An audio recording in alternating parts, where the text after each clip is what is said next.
பெண் பார்க்கிறோம் என்ற பேரில் அவளை அலங்கரித்து வைத்து அந்த அலங்காரத்தை எல்லோரும் பார்த்து அந்த அலங்காரத்தை போகிற ஆண்கள் பெண்கள் எல்லாம் பார்த்து பார்த்ததோடு மட்டும் முடித்து விடாமல் அந்த பெண்ணில் இருக்கிற அத்தனை குறைகளையும் வெளியில் வந்து பேசி அந்த பெண்ணிடத்தில் இருக்கிற அத்தனை பிரச்சனைகளையும் பேசி போதா குறைக்கு அந்த குடும்பத்தையும் பற்றி பேசி அவமானப்படுத்தி கேவலப்படுத்தி அன்புக்குரியவர்களே நீங்கள் செய்கிற அநியாயம் என்ன தெரியுமா? லகத் ஹலக்னல் இன்சான ஃபீ அஹ்ஸனி தக்வீம். அல்லாஹ் எல்லோரையும் அழகாக படைத்திருக்கிறேன் என்று சொல்கிறான். அவனுடைய படைப்பில் எந்த குறைபாடுகளும் கிடையாது. ஒவ்வொருவருக்கும் உரிய தரத்தோடு அல்லாஹ் படைத்திருக்கிறான். அந்த பெண்ணை பார்க்கிற பொழுது உங்களுக்கு விருப்பம் இல்லையா? நீங்கள் ஒதுங்கி வந்து விடுங்கள்.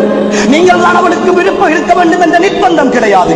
அவளுக்கென்று ஒருவனை அல்லாஹ் அமைத்திருப்பான். ஆனால் அவளின் மீதுள்ள குறைகளை அவளின் மீதுள்ள சின்ன சின்ன விஷயங்களை எல்லாம் நீங்கள் சந்தையில் நின்று பேசி வீடு வீடாக பேசி அவளுடைய ஒட்டுமொத்த உணர்வுகளையும் காயப்படுத்துகிற அநியாயத்தை செய்யாதீர்கள்.